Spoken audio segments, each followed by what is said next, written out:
I was so amazed that that was true, and also so aware of how much doubt I had of it until I experienced it. And I just was overwhelmed with this thought, like, I don't want my daughter to doubt for a second. I want her to just, I want one of her children's stories that she hears over and over to be about Papa's healing hands. And she's never going to think otherwise. She won't have to spend a day in her life doubting whether it's possible to heal with energy. And so this literally, while she's in my tummy, the story kept coming out over and over into my head until finally, I wrote it down. And then, gosh, 4 years later until it got turned into a book. Hello, everybody, and welcome back to another episode of Witchy Wellness Radio.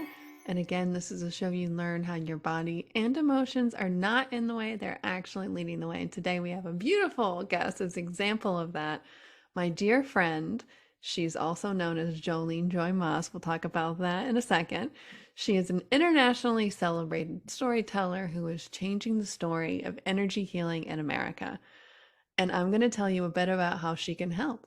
In 2017, Jolene was awarded the Marianne Oberg Spiritual Art Grant for her children's book series, Emmalina Books. And by now, in 2022, Jolene's Emmalina audiobooks have been played over 50,000 times by listeners around the world with enthusiastic reviews. Jolene creates Emmalina books to speak gently to the subconscious minds of mindful Americans, normalizing it for helping kids in America. She is now turning into her second popular audiobook into an illustrated children's book through a crowdfunding campaign on Indiegogo. Welcome to the show. Thank you so much for having me, Lauren. Oh, you're so welcome. And to the world, you are known as Jolene Joy Moss, and to as your creative endeavors. To me, you're known as Anne, my dear love friend. And we'll talk about that later on. But I wanted to hear about, what was your own heroine's journey of creating the Emmalina series, of creating the pseudonym, the power of creating a pseudonym. How did you get to creating these beautiful audiobooks, and now we're talking physical books? What was your own hero's journey to get you to here? Yeah, thank you for asking that. Yeah. Well, it seems like they always start when we're really young, right? I can remember having my very first diary. It was this little pink diary with pink hearts on it, and I must have just learned how to write, and I was sure that I was going to be a writer and that people were going to want to know all about my life. And so I would document everything that would happen, and I would, put the date and everybody's full names in case we needed it later for the biographies or the books. But I kind of just forgot about that over time and laughed at myself. Every kid has their dream, and I think it wasn't really until I was probably in my later 20s when I was working for a large organization, corporate America, and I kept getting compliments on my writing, and my supervisor even said, you've got to do something with writing. That's your thing. And I could just feel this like line go all the way back in my heart to that moment, when I was writing that in that book, and just thought, that's true. That really is true. It's my thing, and it flows for me, and it's somewhere that I want to play in the world. And so part of the reason the Jolene Joy Moss name came up was because I was in this time where my kids had been born. Some of the stories, the Emmalina stories, had already been coming to me, while I was sitting there nursing, and even before that. But I wasn't getting them out. I wasn't sharing them. And I felt like there was this real, just constant like pressure within me to get them out. But kind of this dragging feeling of, I can't, I shouldn't, all these inside stories. And I had a chance to go work with Tony Robbins in one of his events. And I just remember there was this circle where we had to figure out, like, who's our warrior, who's our magician, who's, our inner child, who's our parent or whatever. And I remember figuring out that my warrior is Joe. Like Joe. I don't know if it's a female or a male, but Joe just gets stuff done. And, I was so used to playing as like more of a child and being more like not getting stuff done and feeling helpless. But Jo she just does it. And at the same time, she was always very intense, and with kids, being intense isn't really great. It doesn't really motivate them. And so I also discovered that my magician, which is sort of in the lower part of the circle, her name was Lady Moss. And she's the one who would talk in accents and sing to the kids to get them, to clean up after themselves or whatever. And so I had this moment where I was really meditating and asking for guidance on whether I should use a pen name or not. And I felt like over time the answer came through, yes, use a pen name, because for one thing, it got my ego out of the way. So it wasn't about Anne, Anne is an author now. This is Anne's story and Anne's an author. I felt more like it made room for something to come through that was guided. But also, I chose Jolene Joy Moss because Jolene felt like the sort of full name of Jo, and joy was a different way of looking at that motivation. It's not all intense, but it's also joyful. And then I wanted to make sure, of course, that Moss was in there because there's no way I could tell the stories without her. I love that. I've actually never heard you, describe. I've known this has been a part of your journey, but that was such a beautiful story. Thank you for sharing. Getting your ego out of the way. Gosh, isn't that the truth? Like when you're creating, because we have these upper limits, we have these stories that we want to tell ourselves that are keeping us small. And I think the book series Emmalina really speaks, like you said, to the subconscious of how can we use these beautiful healing modalities that should be a normal part of life to really help us feel our best. How did really incorporating these alternative health, energy healing modalities into the books come to fruition? Because I know that's a part of you and your family's everyday life. Yeah. Just knowing you as a beautiful person, what was like the spark that I want to write these children's books, but the spark behind the reason why? Yeah. So when I was young, I had, a bunch of different health issues. I think a lot of people do, maybe everybody does. And I didn't really find great answers to a lot of them. It seemed like a lot of times there was no answer, or it was some kind of strong medicine, or just something really unpleasant and invasive. And I'm a very sensitive person. Like I feel everything very, very clearly, so also intensely. And more invasive things and medicines usually didn't match well with me. And so I just started to get curious. I at some point I decided I am sure that miracles are real, and I'm going to figure out miracles because I really want to just heal from things without having to do all this hard stuff, all this uncomfortable and painful stuff. And so I just kind of put on my radar and started searching for things that were miracle-like, things that could work really gently or really easily or really quickly, and was really drawn to those. And so the first story that came up for me was actually Emmalina and Papa's healing hands. And what happened was when I first met my husband, I had been experiencing headaches and stomach aches for, I don't know, forever. It was just a part of me. I just was always, that's maybe the anxiety or whatever would come up in that way. And he just one day just put his hands on my head and on my stomach, and it just drained out of me instantly. And I had, heard a little bit about Reiki before, but to have someone, like real life in the flesh in my family, able to do that, I was just, I was so amazed that was true, and also so aware of how much doubt I had of it until I experienced it. And I just was overwhelmed with this thought, like, I don't want my daughter to doubt for a second. I want one of her children's stories that she hears over and over to be about Papa's healing hands, and she's never going to think otherwise. She won't have to spend a day in her life doubting whether it's possible to heal with energy. And so this literally, while she's in my tummy, the story kept coming out over and over into my head until finally, I wrote it down. And then, 4 years later, until it got turned into a book. So that was the first story, and as we just started to discover more and more healing modalities, I would feel sort of called to share them at certain times. And it wasn't everything, because there were times where I just tried to force a story. If once we got onto, I'm kind of all over the place with this, I apologize, but once we got onto Insight Timer, which is where the audiobooks are, there was so much excitement about the book, about the story, that I started wanting to create more, like, okay, let me go. And it didn't just work like that. When I would try to force out a story about something just for the sake of there being a story, it was a mess. And it was kind of, I don't know if shallow is the right word, but it just didn't have a lot of richness to it. And but when I would wait, and I would just get this sort of like calling, and something would just come out. I don't know how to describe it any other way.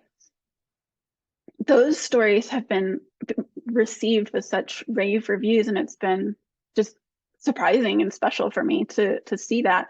So for instance, I think the second story I wrote was about visiting a chiropractor, because Daniel Tiger, or we haven't talked about that yet, but we loved watching Daniel Tiger or Pinkalicious, and they do such a good job of helping kids get comfortable with new or strange situations, like going to the doctor, or going to the dentist, or having a little brother or sister. But I wanted my kids to, and other kids to, experience what it's like to go to the chiropractor and feel comfortable with that. What's it like? And because because this sort of like gift of writing wants to come out through me, I wanted to use that like sort of storytelling ability to create these really rich stories of just a quick visit to the chiropractor. They're not long. They're like 6 minutes in some cases. Some of the stories are 21 minutes. But they're just the right amount of time to capture a child into this experience.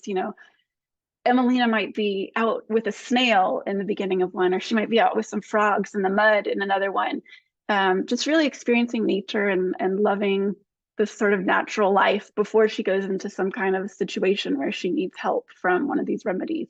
I love how you describe it as like Daniel Tiger for natural medicine. It's such, I mean, you're a natural writer, but it's such an easy way for you to really feel that vibration of what these books, what this intention is all about. Because we all know Daniel Tiger. I think all our generation, millennial generation, even older and even younger, I'm assuming kids still watch the reruns. I mean, my future family, I'm sure I will put Mr. Rogers on, because it hits that place in your heart where you can tell, we talked off air, and Mr. Rogers himself is just this man who wants to change the world. I'm just going to change the world. I'm just going to bring this love to the world. And he did it. And how powerful is that? And that's what you are doing with these books, with Emmalina and her story into the world. It's just, you talking about forcing the stories versus allowing the stories to write themselves. It's really tapping into your channel. We're channeling this vibration into the world to create this change. And Daniel Tiger is just a part of so many of us. Yeah.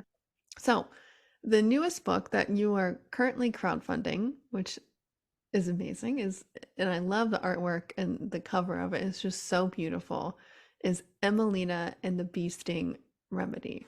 Yeah. So we've talked about, Papa's healing touch in his hands. We talked about chiropractic, and this newest book is the Bee Sting Remedy. What are we talking about in this newest book?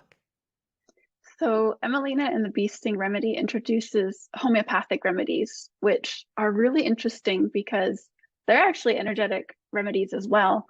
And one thing that I get really excited about with this is I enjoy the book A Course in Miracles, and one of the quotes in that book says, whatever you believe in will heal you, or whatever people believe in will heal them. And so that's one of the reasons I love writing all these different stories, because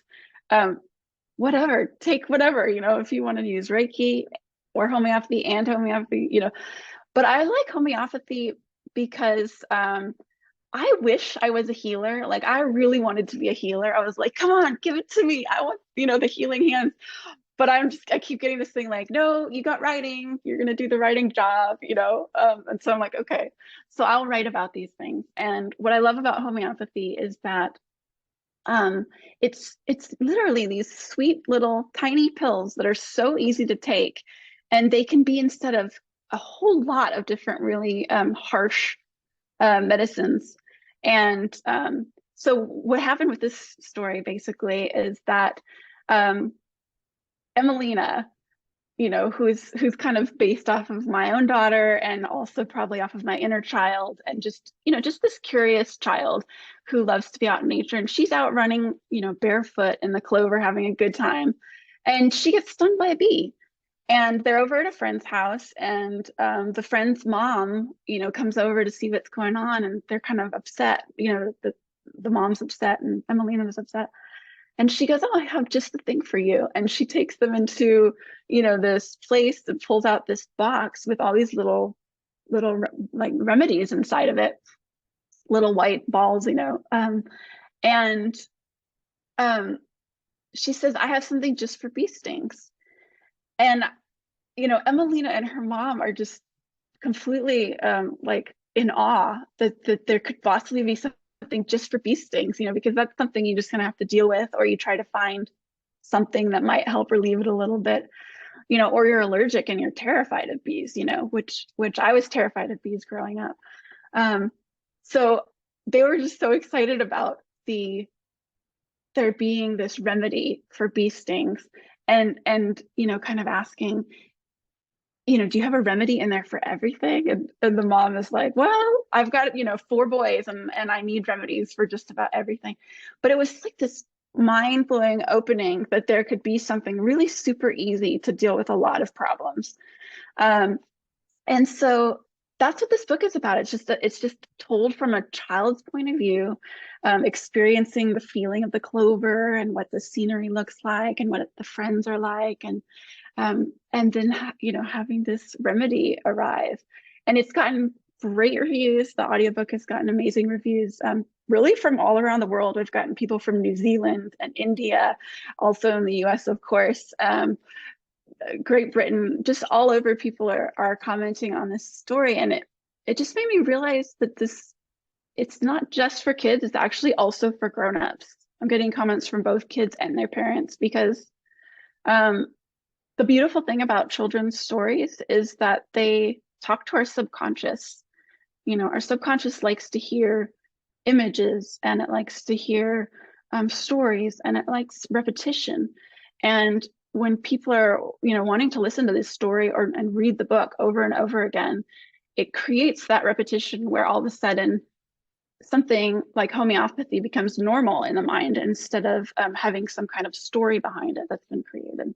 And I think the way that you wrote the book and how you just beautifully described it is from that child's point of view, and you're really getting you present into the story, and looking at the feel of the clover and the grass and the smells and all that stuff that relaxes the reader, no matter what age you're in, to allow that subconscious to open up, to hear, to maybe reprogram. But it takes you to kind of get relaxed and present, to really get in a state of trance, to reprogram it. I think that's what these audiobooks and the actual books themselves are doing for people. That's right. Awesome. So how can listeners or readers of your books help change the story of energy healing in America? Because I know this is kind of the mission, the why behind all these books. Yeah. So the action right now is about funding this particular book. And I had to choose one book in order to focus, because if you try to fund all the books at once, the audience is so broad, it's hard to really speak clearly to anyone. And so I spent a while and thought about which book I wanted to put forward through this crowdfunding. And I chose Emmalina and the Bee Sting Remedy in particular, because the homeopathy community is really struggling right now with even just having access to homeopathy in America. Even though it's used by 200 million people in countries worldwide, we only have 2 million people using it. A lot of people have just a lot of sort of strong feelings about it. And our own government is starting to restrict it, even though it's very safe and gentle. And I wanted to be able to support homeopathy. And it seemed like the right fit in terms of what's needed right now. Chiropractic is lucky to have started to be more accepted in this last decade. It's less of a need, but the book's still there, and it's still, creating that normalcy for people. So what I like to say is that by supporting this book, you're actually supporting all of the books, because I can just, publish books by myself, in my backyard all I want. On one hand, this book is serving the homeopathy community. On the other hand, it's serving the energy healing community.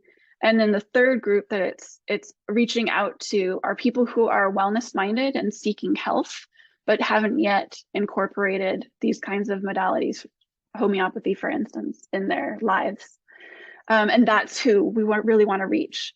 Crowdfunding is focused on the energy, based group and the homeopathy group. But once we fund it and it goes to retail, we're going to be able to use those funds to also bring it to that larger group. I love hearing it's really about building momentum, but that energetic momentum, right? To ripple that effect out into the entire world, which is just so powerful. And the why behind it, the intention behind it, the energy behind it, it's gonna happen. You could feel it. I can feel it. It's funny you use the word ripple, because I've felt this last week or so how clearly it is that every single time that somebody makes a pledge on the crowdfunding campaign, that it creates a ripple where more people are funding. And there's this interesting thing that I went through a whole class on crowdfunding because I wanted to do it right. And I've got a coach and everything. And one of the things that they teach us is that there's this lull in the middle. People love to crowdfund. They love to fund at the beginning. They love to fund at the end. And there's not as much urgency in the middle. But what I've noticed is that every time somebody funds, it creates more of a ripple, which means, we can change the trajectory of that curve so that it has much more distance each time somebody takes the time to contribute, even in that lull time. Yeah, and I love that how you described that, and I think about the concept of light workers around the world, right? There's this huge group of people. I don't know how many light workers there supposedly are in the world, hundreds of thousands, but there are these beacons of light. And as you heal yourself, you radiate more of that vibration. And literally, that's like this beacon of light all around the world. And that's what this mission is with these books, is to have these readers or crowdfunders all around the world who are raising their own vibrations through these remedies, through these beautiful stories. It's really healing the world if we're coming down, get down to it. That's beautiful. Yeah. So I know homeopathy is such a big part of your own life and your family's journey. We've talked about, the chiropractic. We talked about Papa's healing touch and, energy healing. I know there's some other audiobooks that are already out there. What are some of the other stories that Emmalina tells to kind of normalize and promote this beautiful healing modalities? Yeah, there's 3 other right now that are audiobooks. There's a whole bunch of them that are still in draft form, waiting to pour out. But one of the 2 of the stories are actually told by little Jack, who is Emmalina's little brother. And one of them was actually about the coronavirus. And I wrote it when it first came out to help kids just kind of understand what it was. And we actually called it the Jonja virus, because Jonja's this character who's kind of a bad guy in The Lion Guard, one of the shows that my son watched. And so we were like, Jonja virus, it's a bad guy. And anyways, it's just a short little story, and it's actually just focusing on washing your hands and feeling empowered, but it just kind of tells the story about like what viruses are, and understanding them from a different perspective. And then which is meant to be less scary, because I think sometimes viruses can seem really scary when we talk about them to kids, but I wanted it to seem like something we could understand why it would spread the way it does. And then the second Little Jack story is really close to my heart because it's telling the story of muscle tension testing. And I don't know if you've had that done before or not, but I adore muscle tension testing, and it's such a long mouthful of word, and it sounds kind of like, what are you doing to my muscles? But literally it's just asking, to do a little gentle pressure, yes or no, to your body about things. And my husband's family has tons of allergies. And so we wanted to get our kids tested for allergies, but I just being so sensitive myself, I didn't want to take them to get all these pricks and have all these, just kind of a painful and uncomfortable thing. So we ended up finding a naturopath who was able to ask their bodies through muscle tension testing what they're allergic to and get a list of the things that were bothering them and how we could, remedy it. And, of course, she also used homeopathy, as well as a few other things to help release some of those. But this particular story was actually later when we had mold in our house, and we're just sure of it, but couldn't find it anywhere. We had professionals come in looking for it, telling us, nah, no, you're good. But little Jack was getting really sick. He had this horrible cough, and at one point he finally got a fever. And we were just about to go on a trip to the mountains, and we didn't know if we should go. He had a fever, so we weren't sure. And so we ended up reaching out to a friend of ours who does muscle tension testing through the phone, like over, through the vibes, which I just love. And she asked his body, what's bothering you? And asked it specific details. And she did get a confirmation that it was mold that was bothering him, and that it was under the carpet under his bed where there had been a pee accident once. And we would have never found it. And and yes, to leave the house, and that the trip would be a good idea and that his health would be restored. And yes, it was. We went on the trip, health was restored almost immediately. And when we came back, we did this whole remediation process to remove the carpet. And even then, we couldn't really see the mold, but I had the tester come back and take a piece of wood from the floor, and only the lab was able to find that there was mold there under his bed. So it was just totally invisible, but plaguing us. And this invisible thing that you do to your body, worked. To me, that's magic. I'm like, this story needs to be told. So that's what Little Jack Needs a Miracle is. And then the last story so far that's published is actually about food allergies. And it's called Emmalina's, I think it's called Emmalina's Best Tea Party Ever. And this was actually a story for kids who are struggling with food allergies and feel left out when they're at other parties where there isn't something that they can eat. And so the story starts out with Emmalina being out at a birthday party where she eats gluten-free, and the mom knew she eats gluten-free, and one of the members of the party eats gluten-free, so they thought no problem. But she gets there and she there's nothing for her to eat. They forgot, and the other person wasn't there, so they just forgot about her. And you just feel with her that feeling of trying to be brave. Somebody gives her like some carrot sticks to eat, and she's like, yay, everybody else is eating pizza, or like some nice sandwich or something. You feel that discomfort with her, even though she's being really polite and sweet about it. And then she comes home and talks with her mom, and they decide that she should throw her own party. And so she puts together this tea party in her backyard, and it's, gluten-free because she happens to be gluten-free, and they use almond butter instead of peanut butter.